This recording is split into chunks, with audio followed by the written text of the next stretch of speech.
बिस्मिल्लाहिर्रहमानिर्रहीम। अस्सलाम वालेकुम नाज़रीन इकराम, कैसे हैं आप? मैं नूर मलिक हूँ और आप देख रहे हैं मेरा यूट्यूब चैनल। नाज़रीन इकराम, अगर 75 साल बाद भी पाकिस्तान में ये बैनर्स लगाने की ज़रूरत पड़ गई है तो फिर समझ लीजिए कि चीज़ें कंट्रोल में नहीं रहीं। पाकिस्तान में ये बैनर्स लग रहे हैं और मोनार्क इंटरनेशनल कोई रियल एस्टेट है या कोई इंटरनेशनल कंपनी है या कोई फर्म है या जो भी है, तो लगवाने वाले कौन हैं, किसने लगवाए हैं, अभी तक ये पता नहीं चल सका।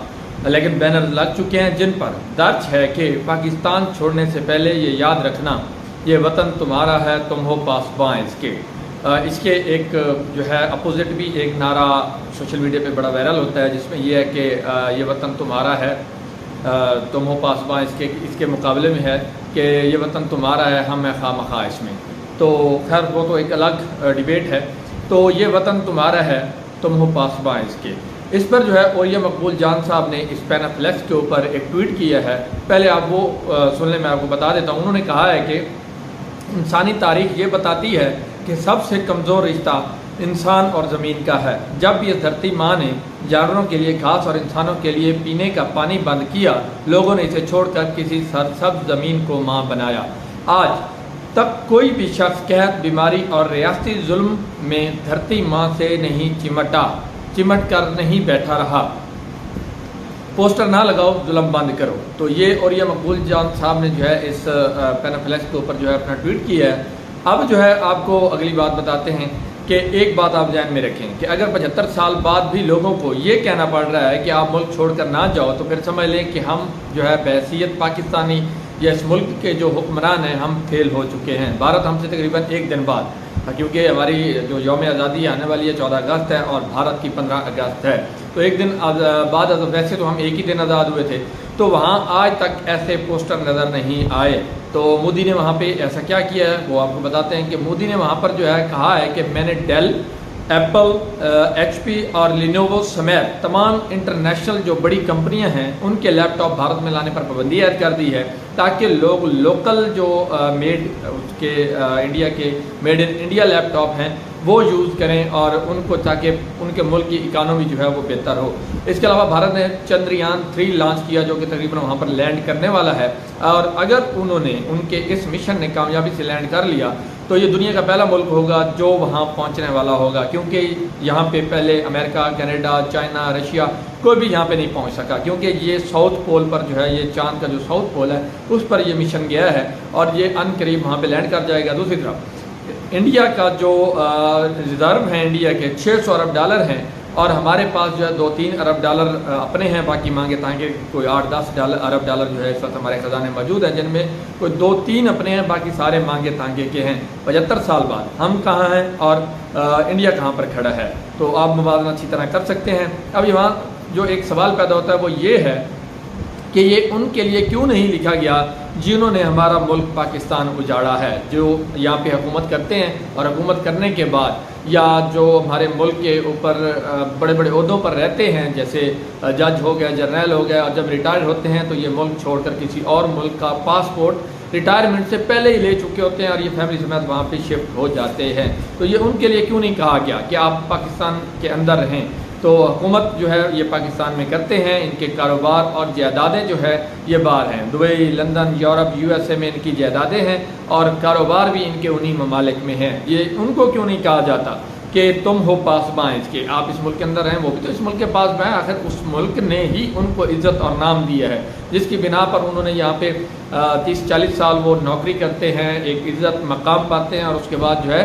वो यहाँ से मुल्क छोड़ के जब रिटायर होते हैं तो किसी और मुल्क में जो है शिफ्ट हो जाते हैं। ये एलीट क्लास के लिए लूट मार, पाकिस्तान की बात कर रहा हूँ, ये एलीट क्लास के लिए लूट मार और अयाशियों का अड्डा है। गरीब बेचारा मजबूर, इनके लिए यहाँ पे भूख, अफलास और जो है समझ लें कि बर्बरियत और इस्तेसाल का मरकज़ है ये पाकिस्तान। तो हालांकि यहाँ पर पोस्टर पर लिखना चाहिए था कि पाकिस्तान लूटने से पहले ये याद रखना, ये वतन तुम्हारा है, तुम वो पासबां इसके, लेकिन लूटने के लिए ये नहीं सोचते। अब ये है कि यही लोग हैं जो मुल्क को लूट कर बाहर भाग जाते हैं और अब ये जो है हमारे मुल्क के अंदर बैनर्स भी लगवा रहे हैं कि जी मुल्क छोड़ने से पहले याद रखना कि तुम हो पासबां इसके, ये वतन तुम्हारा है, तुम हो पासबां इसके। अब यहाँ पे आपको एक मिसाल देता हूँ कि फ्रांस की टीम का एक फुटबॉलर है बप्पे, जिसको ख़रीदने के लिए, हालांकि ये यूरोपी है, तो अफ्रीकी है तो ये फ्रांस की टीम में है। इसको ख़रीदने के लिए मोहम्मद बिन सलमान ने $1 अरब की बोली लगाई है, लेकिन वो फिर भी नहीं आया। और दूसरी तरफ हम हैं कि $1 अरब के लिए 25 करोड़ आवाम को गिरवी रख देते हैं।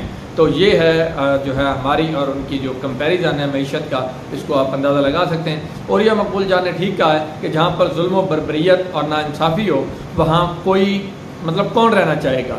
तो क्या इतना आसान है मुल्क छोड़ना?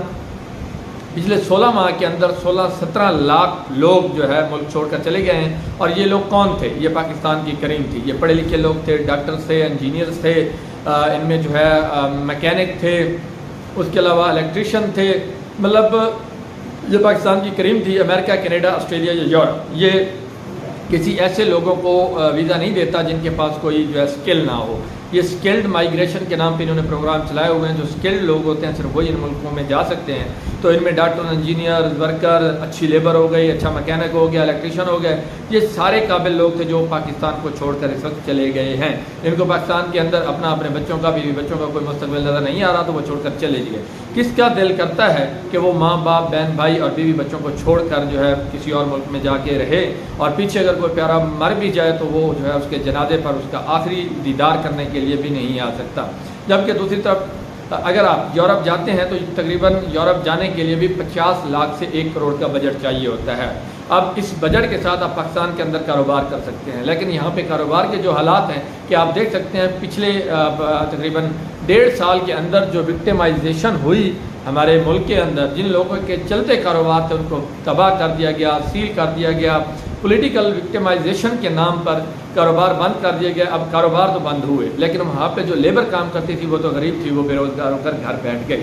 अब ये है कि कारोबार के हालात भी यहाँ पे नहीं हैं और जिनके कारोबार हैं उनको तबाह कर दिया गया है। जबकि अमेरिका, ऑस्ट्रेलिया, कनाडा और यूरोप और दीगर ममालिक के अगर इस दौरान जो आजकल हालात हैं पाकिस्तान के, अगर ये ममालिक अमेरिका, ऑस्ट्रेलिया, कनाडा और यूरोप के दीगर जो ममालिक हैं ये 6 महीने के लिए पाकिस्तानियों के लिए वीज़ा फ्री कर दें तो देख लेना ये 1947 से बड़ी हिजरत होगी और मेरे ख्याल में पाकिस्तान में कोई भी नहीं रहेगा। अभी चंद दिन पहले की बात है कि एक कश्ती जो कि इलीगल तरीके से मतलब डंकी लगा के जो लोग जा रहे थे वो यूनान के साहिल पर डूबी, जिसमें तकरीबन 400 पाकिस्तानी डूबकर जहाँ भाग हो गए। और डंकी लगाने के लिए भी तकरीबन 30-35 लाख का बजट चाहिए होता है और वो ये डंकी वही लगाते हैं जो लीगल तरीके से नहीं जा सकते, फिर वो इलीगल बेस का जो है उसको यूज़ करते हुए वो जो है यूरोपीय ममालिक का रुख करते हैं, फिर वहाँ से वो चलते चलते किसी मंजिल पर पहुँच ही जाते हैं। अब जिस मुल्क में आपको रिस्क नहीं मिल रहा होता तो वहाँ पे जो है हिजरत करना लाजमी हो जाता है। और ये मेरे ख्याल में हुज़ूर पाक का फरमान भी है कि रिज़्क़ की तलाश में जो है आपको हिजरत करनी चाहिए। तो अब इसके साथ ही एक और चीज़ जो पिछले 16 माह में जो कुछ इस मुल्क के अंदर हुआ, जुल्म, बर्बरियत, नाइंसाफ़ी, कारोबार तबाह कर दिए गए। और 9 मई के वाक़ा जो हुआ, एक 9 मई का जो इंसिडेंट हुआ उसमें तकरीबन 10,000 नौजवानों को जेलों में डाल दिया गया। जिस मुल्क के अंदर नौजवानों के साथ ये हो रहा हो तो फिर वो नौजवान मुल्क के अंदर क्या करेगा। और इसके अलावा जो है तकरीबन 6,000 डॉक्टर जो हैं ये मुल्क छोड़कर चले गए हैं जो कि अच्छी अच्छी यूनिवर्सिटियों से पढ़े थे, बाहर के ममालिक से पढ़ के आए थे, लेकिन पाकिस्तान में उनको मुस्तकबिल नज़र नहीं आया तो वो मुल्क छोड़कर चले गए। तो इस सब ने जो है नौजवानों को सोचने पर मजबूर कर दिया कि पाकिस्तान में कोई मुस्तकबिल नहीं।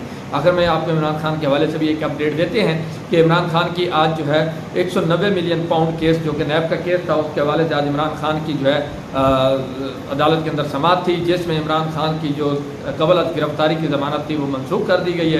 अब तोशा खाना केस से अगर इमरान खान को रिहाई मिल जाती है तो फिर इमरान खान को दोबारा जो है गिरफ्तार कर लिया जाएगा इस 190 मिलियन पाउंड केस में। जबकि बुशरा बीबी और इमरान खान की लीगल टीम जो है वो मुलाकात करने के लिए अटक जेल पहुंच गई है और बुशरा बीबी की इस वक्त इमरान खान के साथ मुलाकात जारी है। अब देखते हैं कि इस मुलाकात का क्या नतीजा निकलता है और इंशाल्लाह नेक्स्ट वीडियो आगे इसी पे बनाएंगे। खुश रहें, खुश रखें, मेरे चैनल को सब्सक्राइब करना और वीडियो को लाइक करना ना भूलिएगा। अल्लाह हाफ़िज़।